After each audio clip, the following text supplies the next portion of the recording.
Okay, this video will serve as a reference for the 3 most important things to know about iPRGCs, intrinsically photosensitive retinal ganglion cells. Stay with me.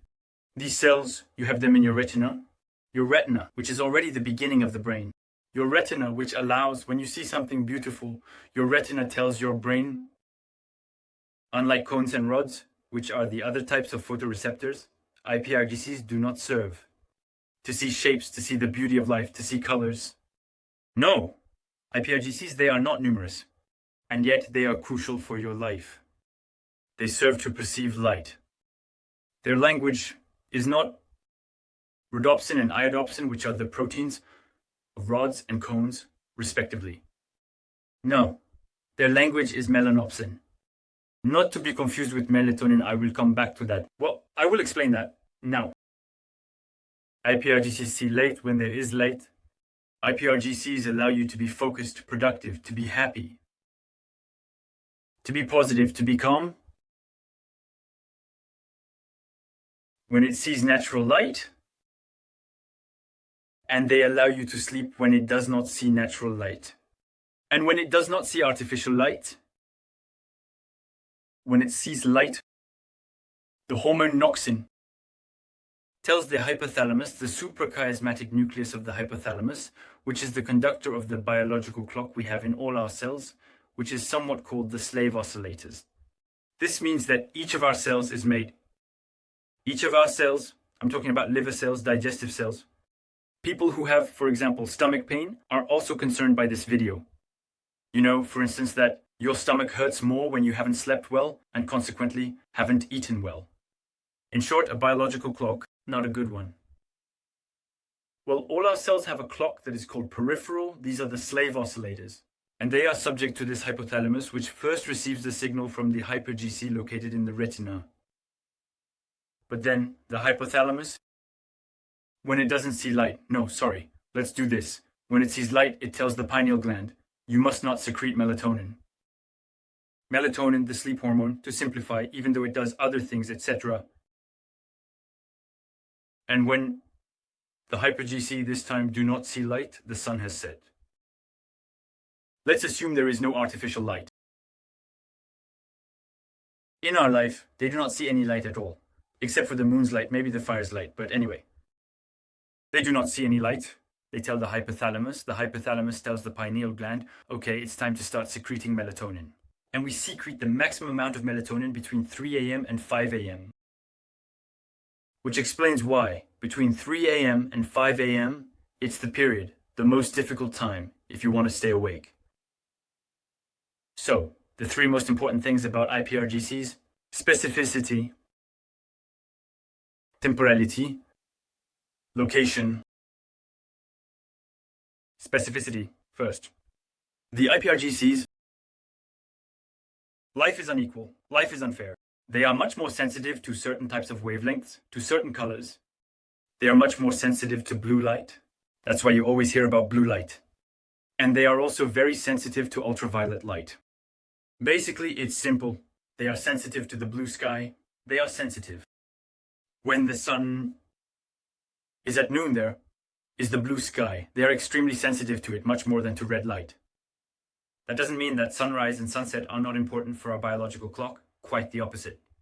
It is precisely this progression at sunrise, progression from darkness to blue, passing through the red, which signals to the hyper-GC that it's the start of the day, and conversely at sunset. So, specificity. In other words, the only color that really matters, even if it's too approximate and almost false. What I'm going to say, I'm sorry, but the only color that really matters is blue and ultraviolet. But green light also matters. If you are exposed to green light, to light, even a little yellow, and in short, light in general after sunset, these hyper-GCs still detect it.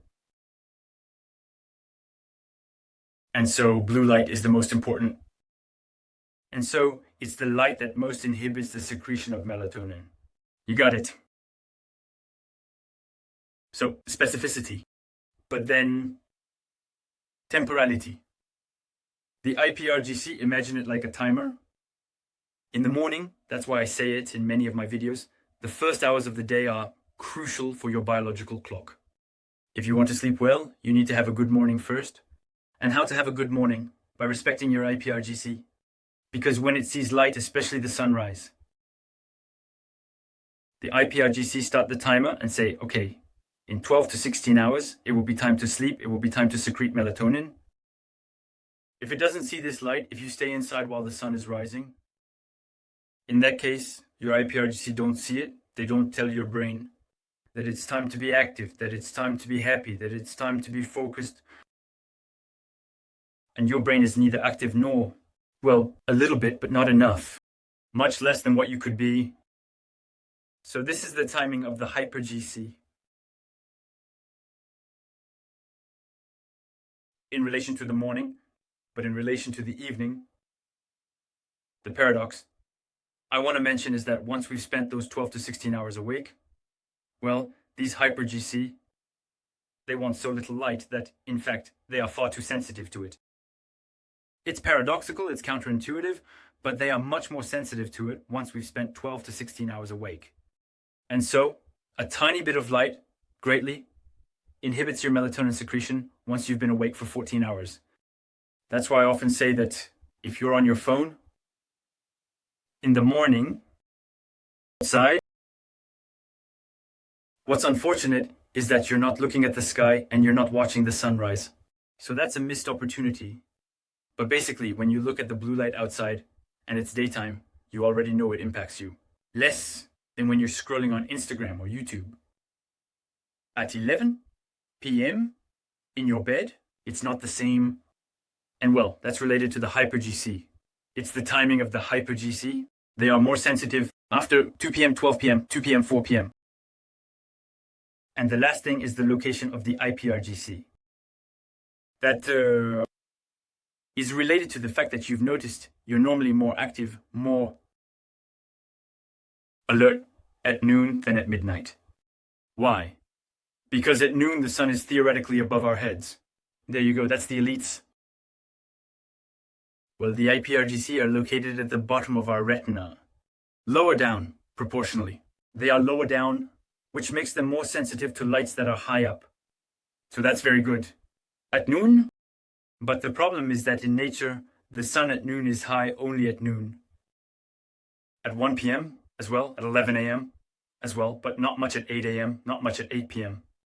What does that mean? It means that there is only a small, short moment when we should see light from above. Now, have you ever looked in the street where the lights, the street lamps are located? You have your answer. And there, you understand why artificial light. Especially artificial blue light, because anyway, all sources of artificial light today are either LEDs or fluorescent lamps, and much less, if at all. Now, incandescent lamps, which were used in the 20th century, are no longer used, which were warm colors, thus having less impact, red color, less impact on our biological clock, on our melatonin secretion. Well, the two things, LEDs, fluorescent lamps, what are they? They are street lights. They are also the headlights of cars facing us. They are also the lamps that you use at home. And so it's not just the screens.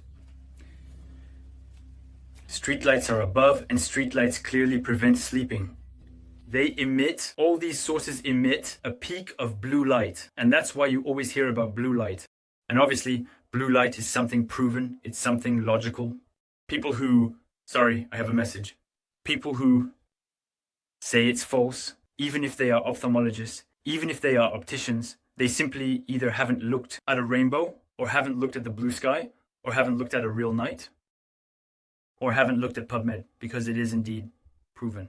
And it's logical regarding melatonin, mitochondria, and many other things.